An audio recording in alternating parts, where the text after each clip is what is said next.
तो हम स्टार्ट करने जा रहे हैं nucleophilic substitution reaction. Nucleophilic reaction और बात करें अगर हम सब्स्टिट्यूशन और एलिमिनेशन रिएक्शन की, तो एलिमिनेशन रिएक्शन में हम अल्कोहलिक KOH के साथ रिएक्ट करवाते हैं, लेकिन अगर हम सब्स्टिट्यूशन रिएक्शन की बात करें तो हम एक्वस KOH के साथ रिएक्ट करवाते हैं।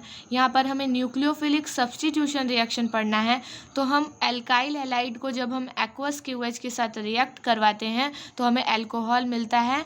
इसमें न्यूक्लियोफाइल का यूज़ करते हैं OH- और इसमें हमेशा हम एक्वस लेंगे। और ये दो तरह के होते हैं। पहला है SN1 रिएक्शन।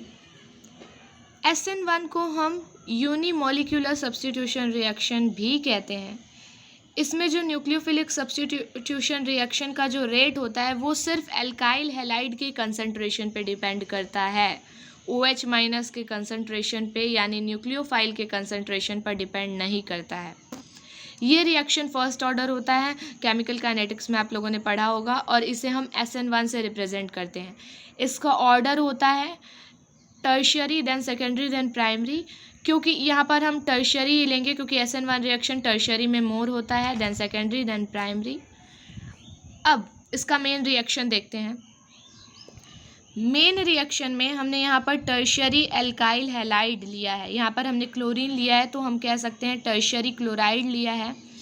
इसको हमने एक्वस KOH के साथ रिएक्ट करवाया है तो हमें टर्शियरी अल्कोहल मिल गया है और बाई प्रोडक्ट KCl मिल गया है। अब इसका मैकेनिज़्म देखेंगे। मैकेनिज़्म में सबसे पहले हम एक्वस KOH को तोड़ लेंगे, तो एक्वस KOH को जब तोड़ेंगे तो हमें K+ और OH- मिलेगा। ये OH- आपका न्यूक्लियोफाइल है, यानी इसमें हमें न्यूक्लियोफाइल का फॉर्मेशन हो गया, न्यूक्लियोफाइल मिल गया। अब पहले स्टेप में क्या होता है, याद रखिएगा फर्स्ट ऑर्डर है ये, तो इसमें 2 स्टेप होंगे। तो पहले स्टेप में क्या होता है, आपका ये बॉन्ड ब्रेक करेगा, क्लोरीन और कार्बन के बीच का बॉन्ड ब्रेक करेगा, तो कार्बन पे पॉजिटिव चार्ज आएगा, क्लोरीन पे नेगेटिव चार्ज आएगा। ये जो प्रोसेस होता है वो स्लो होता है। यहाँ पर हमारा कार्बोकैटायन का फॉर्मेशन हो गया। अब ये पहला स्टेप कंप्लीट हो गया, इसमें हमारा कार्बोकैटायन का फॉर्मेशन होता है पहले स्टेप में। सेकंड स्टेप में हमारा ये जो कार्बोकैटायन बना ये न्यूक्लियोफाइल के साथ रिएक्ट कर जाएगा और ये प्रोसेस फास्ट होगा क्योंकि ये पॉजिटिव है, नेगेटिव है, ये दोनों एक दूसरे को अट्रैक्ट करेंगे, तेज़ी से बन जाएंगे और हमारा यहाँ पर अल्कोहल बन गया।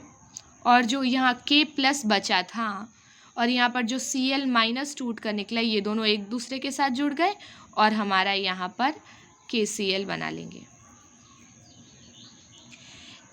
यहाँ पर कुछ चीज़ें याद रखनी है, जैसे पहले भी बता चुके, जो SN1 का जो रेट होगा वो सिर्फ और सिर्फ न्यूक्लियोफाइल रिएजेंट के कंसंट्रेशन पर डिपेंड नहीं करेगा। ये सिर्फ एल्काइल हैलाइड के कंसंट्रेशन पे डिपेंड करेगा, न्यूक्लियोफाइल रिएजेंट के कंसंट्रेशन पे डिपेंड नहीं करेगा, और इसमें कोई भी तरीके का इन्वर्जन नहीं पाया जाता है। आगे हम पढ़ेंगे। अब हम SN2 रिएक्शन पर आते हैं। SN2 को हम बायोमोलिक्यूलर न्यूक्लियोफाइल सब्स्टिट्यूशन होता है। यहाँ पर जो आपका न्यूक्लियोफिलिक सब्स्टिट्यूशन रिएक्शन, ये जो SN2 है, ये दोनों पर डिपेंड करता है, कंसंट्रेशन ऑफ सबस्ट्रेट और कंसंट्रेशन ऑफ रिएजेंट, यानी कि ये न्यूक्लियोफाइल पे भी डिपेंड करेगा और एल्काइल हैलाइड पे भी डिपेंड करेगा। ये सेकेंड ऑर्डर होता है।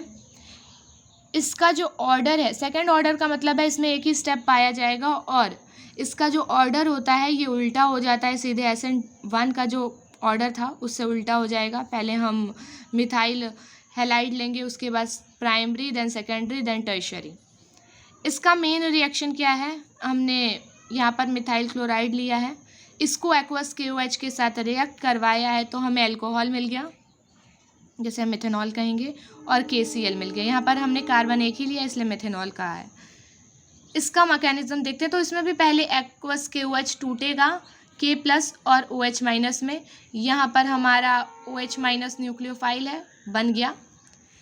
पहले स्टेप में, यानी एक ही स्टेप होता है, इसमें होगा क्या, इसमें हुआ क्या, आपका ये कार्बन है, 3 हाइड्रोजन और क्लोरीन, हमने यहाँ पर मिथाइल क्लोराइड लिया था। क्या होता है, यहाँ पर ये इलेक्ट्रॉन को अपनी तरफ खींचेगा क्योंकि क्लोरीन मोर इलेक्ट्रोनेगेटिव होता है, तो इस पर पार्शियल नेगेटिव चार्ज आ जाता है, इस पर पार्शियल पॉजिटिव चार्ज आ जाता है। इसी स्टेप में OH माइनस आकर पीछे से क्यों रिएक्ट किया है, क्योंकि यहाँ पर क्लोरीन है जिस पर पार्शियल नेगेटिव चार्ज है और ये मोर इलेक्ट्रोनेगेटिव है, और ये भी एक इलेक्ट्रोनेगेटिव कंपाउंड, सॉरी नहीं आयन है। तो ये पीछे से क्यों रिएक्ट किया, यहाँ पर ये देखिए इस पर पार्शियल नेगेटिव चार्ज आया है, ये इसे यहाँ से आने नहीं देगा, तो ये क्या करता है, पीछे से जाकर अटैक करता है। ये स्टेप स्लो होता है। इसमें देखिए यहाँ पर ये बॉन्ड बन रहा है और धीरे धीरे ये बॉन्ड ब्रेक हो रहा है। जैसे ये बॉन्ड, जैसे ही आकर यहाँ पर अटैक करेगा, यहाँ पर आकर चिपक जाएगा, वैसे ही ये बॉन्ड ब्रेक करना शुरू हो जाएगा। यहाँ पर बॉन्ड का फॉर्मेशन और बॉन्ड ब्रेकिंग दोनों एक साथ हो रहा है, इसे हम ट्रांजिशन स्टेप कहते हैं और ये अनस्टेबल स्टेप होता है। इसके बाद रिएक्शन बहुत फास्ट होता है, हमारा ये बॉन्ड ब्रेक कर जाएगा और अलग हो जाएगा और हमारा यहाँ पर अल्कोहल बन जाएगा। और ये जो हमारा यहाँ पर Cl- बचा है वो वहाँ पर K+ और OH- में से जो K+ बचा था, ये दोनों मिलकर KCl बना लेंगे बाई प्रोडक्ट। इसमें जो आपका SN2 रिएक्शन का रेट है वो न्यूक्लियोफाइल रिएजेंट के कंसंट्रेशन पे डिपेंड करता है। इसमें दूसरा पॉइंट होगा कि इसमें बॉन्ड फॉर्मेशन और बॉन्ड ब्रेकिंग एक साथ होती हैं। यहाँ पर जो न्यूक्लियोफाइल रिएजेंट होता है वो अपोजिट साइड से अटैक करता है, मतलब जाकर अपोजिट साइड पर अटैच होगा और इसमें इन्वर्जन पाया जाता है। और जो इन्वर्जन होता है वो वॉल्डेन इन्वर्जन होता है। ये आपके सिलेबस में नहीं है वॉल्डेन इन्वर्जन, लेकिन इतना है कि इन्वर्जन SN2 मैकेनिज्म में पाया जाता है। यहाँ पर एक क्वेश्चन है, how many property shown by hydrogen containing compound, यानी हेलोजन कंटेनिंग कंपाउंड कौन कौन सी प्रॉपर्टीज़ शो करता है। तो यहाँ पर 5 प्रॉपर्टीज़ हैं। पहला तो न्यूक्लियोफिलिक सब्स्टिट्यूशन, जिसमें SN1 और SN2 होता है, ये हम लोग पढ़ चुके हैं। फिर न्यूक्लियोफिलिक एलिमिनेशन रिएक्शन आएगा, इसमें भी 2 तरह के होते हैं, E1 मैकेनिज्म और E2 मैकेनिज्म। ऑक्सीडेशन होता है, रिडक्शन होता है और रिएक्शन विद मेटल होता है। इसमें से ऑक्सीडेशन और रिडक्शन हमारे सिलेबस में नहीं है, हमें बस ये और ये पढ़ना है। यहाँ पर कुछ न्यूक्लियोफाइल्स हैं दिए हुए, यहाँ पर OH-, OR-, ये सारे लाइन से न्यूक्लियोफाइल दिए हैं और इसमें हम देखेंगे कि अलग अलग न्यूक्लियोफाइल क्या क्या प्रोडक्ट बनाता है। तो आपके NCERT में एक चार्ट है जिसमें पेज नंबर 292 पर ये चार्ट है। तो इसमें बहुत सारे रिएजेंट दिए हुए हैं, फिर न्यूक्लियोफाइल्स दिए हुए हैं और उनसे सब्स्टिट्यूशन होने के बाद जो प्रोडक्ट बन रहा है और प्रोडक्ट का क्लास, ये सब दिया हुआ है। तो ये आप एक बार देख लीजिएगा।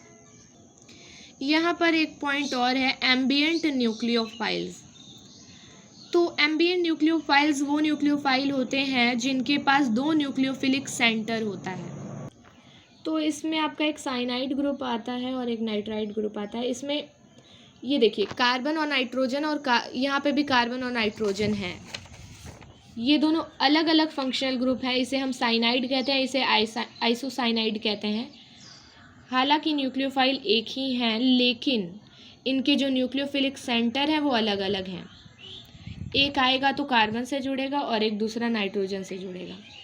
ऐसे ही हमारा NO2 भी है, इसमें ये नाइट्रो ग्रुप है जहाँ पर नाइट्रोजन से एल्काइल ग्रुप जुड़ा होगा और वहीं यहाँ पर ऑक्सीजन से, ये भी NO2 है लेकिन यहाँ पर ऑक्सीजन से नाइट्राइड ग्रुप जुड़ा हुआ है, एल्काइल ग्रुप, तो इसे हम नाइट्राइड कह रहे हैं। यहाँ पर अब हमें पढ़ना है एलिमिनेशन रिएक्शन। इसमें क्या होता है, 2 एटम या ग्रुप ऑफ एटम एलिमिनेट होते हैं सेम या एडजेसेंट एटम से, जिसकी वजह से सैचुरेटेड कंपाउंड अनसैचुरेटेड कंपाउंड में कन्वर्ट हो जाता है। यानी कि अगर कोई एल्केन है तो एलिमिनेशन होने के बाद वो एल्कीन बना लेता है। इस प्रोसेस में 2 सिग्मा बॉन्ड लास्ट करते हैं और उसकी वजह से एक नया पाई बॉन्ड बनाते हैं। इसकी वजह से क्या होता है कि जो कार्बन का हाइब्रिडाइजेशन है वो sp3 से sp2 हो जाता है या sp2 से sp हो जाएगा। अब ये 3 तरह के होते हैं, अल्फ़ा एलिमिनेशन, बीटा एलिमिनेशन और गामा एलिमिनेशन। यहाँ पर एक ट्रिक लगाएंगे हम, जो नाम हो उससे एलिमिनेट होगा और अल्फ़ा से एलिमिनेट होगा। तो यहाँ पर हम देखेंगे अल्फ़ा एलिमिनेशन में जो एलिमिनेशन होगा वो अल्फ़ा से एलिमिनेट होगा, यानी कि जो हाइड्रोजन एलिमिनेट होगा वो अल्फ़ा कार्बन से एलिमिनेट होगा। बीटा एलिमिनेशन में मैंने जैसे ट्रिक बताया था, जो नाम होगा उससे एलिमिनेट होगा और अल्फ़ा से होगा, यानी नाम क्या है बीटा एलिमिनेशन, तो बीटा से एलिमिनेट होगा और अल्फ़ा से एलिमिनेट होगा। यहाँ पर देखिए, यहाँ पर बीटा पर हाइड्रोजन है और यहाँ पर, तो इन दोनों से एलिमिनेट होगा, तो उसकी वजह से हमारा अल्कोहलिक KOH के प्रेजेंस पे करेंगे क्योंकि एलिमिनेशन रिएक्शन है, तो हमारा प्रोडक्ट बन जाएगा। अब आते हैं गामा एलिमिनेशन पे। तो जैसा नाम था, अल्फ़ा से एलिमिनेट होगा और जो नाम होगा उससे एलिमिनेट होगा और अल्फ़ा से एलिमिनेट होगा। तो नाम क्या है, गामा एलिमिनेशन, तो अल्फ़ा से एलिमिनेट होगा, यानी एक एटम एलिमिनेट होगा अल्फ़ा से और दूसरा किससे एलिमिनेट होगा, गामा से। एलिमिनेशन रिएक्शन में NCERT में एक और टॉपिक है जिसमें अलेक्जेंडर ज़ेडसेफ नाम के साइंटिस्ट हैं, उनको सेडसेफ भी कहा जाता है। उन्होंने 1875 में एक रूल फॉर्मुलेट किया और समराइज़ करके उसे इन डीहाइड्रोहेलोजिनेशन रिएक्शन कहा। इसमें उन्होंने कहा कि उसी को प्रेफर किया जाएगा, यानी हमें पता है एलिमिनेशन रिएक्शन में हमारा एल्कीन बनता है एल्केन से, तो उसी एल्कीन को प्रेफर किया जाएगा जिसमें जो डबल बॉन्डेड कार्बन एटम है वो ज़्यादा नंबर ऑफ एल्काइल ग्रुप से जुड़ा हुआ होगा। अब हम ये रिएक्शन देखते हैं, इसमें 2 ब्रोमोपेंटेन है, इसमें यहाँ पर एलिमिनेशन रिएक्शन हुआ तो हमारा एक प्रोडक्ट ये बना और यहाँ पर एलिमिनेशन रिएक्शन होकर एक प्रोडक्ट ये बना। इसमें जो कार्बन एटम जो डबल बॉन्ड है इससे कोई एल्काइल ग्रुप जुड़ा नहीं है, लेकिन यहाँ पर जो डबल बॉन्डेड कार्बन है उससे एक एल्काइल ग्रुप जुड़ा है, तो हम प्रेफर करेंगे पेंट 2 ईन को, ना कि पेंट 1 ईन को। यहाँ पर जो मेजर प्रोडक्ट होगा वो आपका पेंट 2 ईन होगा और माइनर प्रोडक्ट पेंट 1 ईन होगा। तो अब हम आते हैं रिएक्शन विद मेटल में, क्योंकि न्यूक्लियोफिलिक एलिमिनेशन रिएक्शन आपके सिलेबस में नहीं है NCERT के हिसाब से, तो हम रिएक्शन विद मेटल ही पढ़ेंगे। इसमें जब हम एल्काइल हैलाइड को मैग्नीशियम के साथ रिएक्ट करवाते हैं, वो भी ईथर के प्रेजेंस पे, तो हमारे जो प्रोडक्ट बनता है उसे हम ग्रेगेनॉड रिएजेंट कहते हैं। यहाँ पर हमने RX को, X कुछ भी हो सकता है, क्लोरीन, ब्रोमीन, आयोडीन, इसको हमने मैग्नीशियम के साथ रिएक्ट करवाया है, वो भी ईथर के प्रेजेंस पर, तो हमारा जो प्रोडक्ट बना है वो RMgX है और इसे ही हम ग्रेगेनॉड रिएजेंट कहते हैं। इसमें अब एक और चीज़ हमें देखनी है, ये जो कंपाउंड बना है यानी ये जो ग्रेगेनॉड रिएजेंट है, इसमें ये जो कंपाउंड है इसमें ये एल्काइल हैलाइड है तो ज़रूर इसमें कार्बन होगा। तो ये जो कार्बन मैग्नीशियम बॉन्ड होता है ये कोवैलेंट होता है लेकिन हाईली पोलर होता है, जिसकी वजह से ये जो कार्बन होता है ये इलेक्ट्रॉन को अपनी तरफ खींचेगा। इस पर भी पॉजिटिव चार्ज है, इस पर भी पॉजिटिव चार्ज है, लेकिन कार्बन और मैग्नीशियम में कार्बन मोर इलेक्ट्रोपॉजिटिव है, तो ये क्या करता है, अपनी तरफ इलेक्ट्रॉन को खींचता है। और यहाँ पर मैग्नीशियम और हैलोजन बॉन्ड आयनिक है, इसकी वजह से क्या होता है, ये हालांकि कोवैलेंट है लेकिन हाईली पोलर होने की वजह से आयनिक होता है। यहाँ पर NCERT में एक रिएक्शन है, RMgX रिएक्ट कर रहा है H2O के साथ, तो आपका RH बना रहा है प्लस MgOH बना रहा है। तो हम देखेंगे कि आया कैसे। यहाँ पर R है MgX है। X हमें पता है नेगेटिवली चार्ज होता है, तो ज़रूर एक पॉजिटिवली चार्ज से जुड़ा होगा, यानी कि ये पॉजिटिव है और ये नेगेटिव है। अब यहाँ पर हम जानते हैं कि जब H2O टूटता है तो H प्लस और OH माइनस में टूटता है, तो यहाँ पर H प्लस और OH माइनस, अब ये बॉन्ड ऐसे ब्रेक कर जाता है, जिसकी वजह से देखिए बॉन्ड ब्रेक किया, यानी ये H प्लस और R माइनस एक साथ जुड़ जाएंगे, तो क्या बना लेंगे, RH बना लेंगे आपका ये वाला, प्लस MgX OH के साथ जुड़ गया, तो यहाँ पर आपका बना लेगा MgX और OH, ये आपका बना लिया जो आपका ये वाला प्रोडक्ट है। तो ये रिएक्शन ऐसे था। रिएक्शन विद मेटल में ये लास्ट है वुड्स रिएक्शन। इसमें एल्काइल हैलाइड को अगर हम सोडियम के साथ ईथर के प्रेजेंस पर रिएक्ट करवाते हैं तो हमें एल्केन मिलता है मेन प्रोडक्ट, और बाई प्रोडक्ट हमें NaX मिलेगा।